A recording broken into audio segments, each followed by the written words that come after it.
Saudaraku, orang yang beriman akan menyambut firman. Amin. Ya, jadi dia bukan hanya, oh saya disegarkan oleh makanan rohani ini, oh saya diberkati, gitu ya. Puji Tuhan. Tapi itu tidak cukup. Langkah selanjutnya ada perubahan. Amin. Ada tindakan. Amin. Ya, kalau hari ini kita dengarkan firman dari Bu Muti dengan contoh-contoh praktek yang sangat jelas, yang memang disampaikan dengan hati yang mengasihi untuk menolong kita sampai pada panggilan Tuhan tadi. Dan sejak awalnya itulah kehendak Tuhan bagi kita yang sempurna. Mari kita ada perubahan, mari kita ada tindakan. Amin. Ya, dimulai dari perkataan iman kita yang mengatakan betul itu firman Tuhan itu. Ya, sayalah orangnya, saya akan melakukannya. Amin. Ya, inilah tempat saya di mana Tuhan telah mengutus saya. Amin. Dan sekaranglah saatnya saya berubah. Amin. Bukan nanti, bukan besok, bukan ketika masalah selesai. Sekaranglah saatnya. Kalau kita membaca dalam firman Tuhan, kisah daripada tokoh-tokoh Alkitab, semua mereka yang berhasil adalah orang yang menjawab demikian. Tetapi untuk meneguhkan kita juga, pada awalnya tidak semua mereka langsung menjawab demikian. Ketika mereka bertobat, lalu Tuhan memakai mereka menjadi orang yang memberi dampak pada generasi mereka. Amin. Kalau kita ingat Sarah, istri Abraham, ketika firman Tuhan datang kepadanya, dia juga tidak langsung menjawab, iya betul, saya orangnya yang akan melahirkan. Ya, betul, tidak ada yang mustahil bagi Tuhan. Dan sekaranglah saatnya itu digenapi. Tidak, dia justru ketawa kan. Aku sudah tua. Bagaimana mungkin aku punya anak? Suamiku pun sudah tua, aku sudah tua. Justru yang sebaliknya dikatakan Sarah. Musa juga, ketika Tuhan memanggil dia di padang Midian, dia tidak langsung berkata, ya Tuhan, ini saya utuslah saya. Sebaliknya dia berkata, bukan saya orangnya. Bukan Mesir tempat saya. Yang jelas bukan sekarang saatnya Tuhan. Pilih orang lain. Aku ini gagap, aku tidak pandai berkata-kata. Gideon juga ketika dipanggil Tuhan, dia berkata, aku adalah yang paling kecil di antara kaumku, di antara seluruh suku-suku Israel.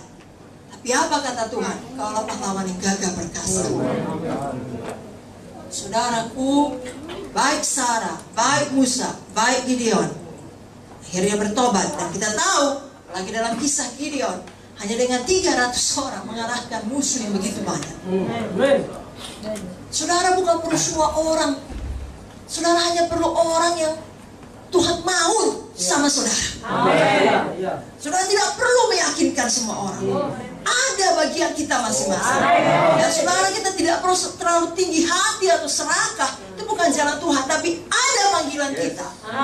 Baik secara pribadi, baik secara sidang. Itu yang kita kerjakan. Amin. Amin, saudaraku. Amin. Jadi sesuatu harus berubah dari cara berpikir kita yang lama. Amin. Puji Tuhan, Sarah, Musa, Gideon, dan tokoh-tokoh lain dalam Alkitab, dia berkata, ya Tuhan, saya orangnya.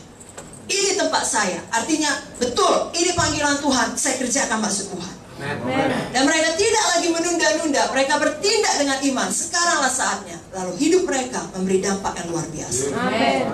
Biar hidup kita juga demikian. Amin. Dan sekali lagi, kerap kali ketika Tuhan memanggil, keadaan di sekeliling tidak mendukung. Keadaan Sarah tidak mendukung, umurnya sudah tua. Keadaan Musa tidak mendukung, dia sudah nyaman di Midian. Keadaan Gideon tidak mendukung. Pada saat itu bangsa Israel ditekan. Tahukah saudara, Tuhan Yesus pun lahir di saat yang paling tidak tepat. Saat bangsa Israel di tengah-tengah opresi daripada bangsa lain. Tapi Tuhan, sekali lagi, memanggil saudara sesuai dengan waktu yang dia anggap tepat. Amin. Sekali lagi, dialah Tuhannya. Bukan kita yang mengaturnya. Ya, jadi kita tidak bisa membuat alasan bukan saat yang tepat ini Tuhan, bukan tempat yang tepat ini Tuhan. Semua orang di Alkitab dipanggil di saat yang paling tidak tepat. Dan maaf saudaraku ya, kalau kita mau jujur, keadaan tidak akan tambah baik. Sekali lagi, keadaan tidak akan bertambah. Alkitab sudah menubuatkannya dalam buku 2 Timotius 3. Pada akhir zaman, keadaan sukar. Saya bacakan 2 Timotius 3 ayat 1 sampai 5. Ketahuilah bahwa pada hari-hari terakhir akan datang masa yang sukar. Manusia akan mencintai dirinya sendiri. Kira-kira udah banyak begitu? Dan mencari hamba uang. Ada yang begitu? Mereka akan membual dan menyombongkan diri. Mereka akan menjadi pemfitnah.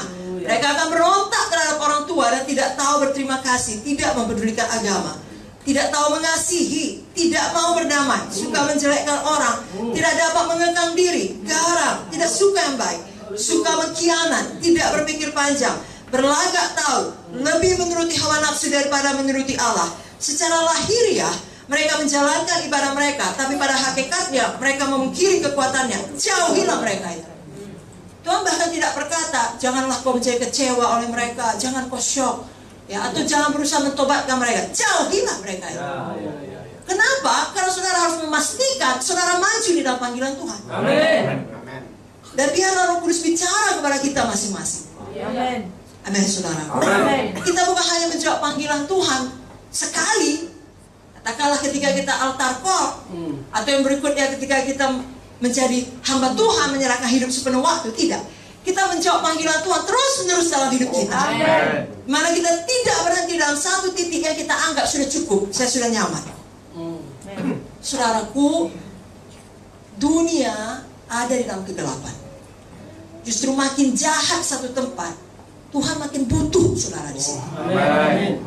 Karena kegelapanlah yang membutuhkan terang. Amin. Ada banyak hamba Tuhan senang melayani di tempat yang nyaman. Ya. Tapi sebenarnya Tuhan butuh hamba Tuhan di tempat yang paling tidak nyaman. Haleluya. Bayangkanlah menjadi hamba Tuhan di zaman Elia, dengan Raja Ahab, dengan istrinya Izebel. Itu tempat yang paling tidak nyaman. Tapi Tuhan butuh Elia. Amin. Saya tidak tahu dengan daerah saudara, tapi Tuhan tahu dan Tuhan butuh saudara. Dan daerah-daerah sekitar saudara, karena tidak ada kebetulan. Amin. Tuhan butuh terang di tengah kegelapan. Amin.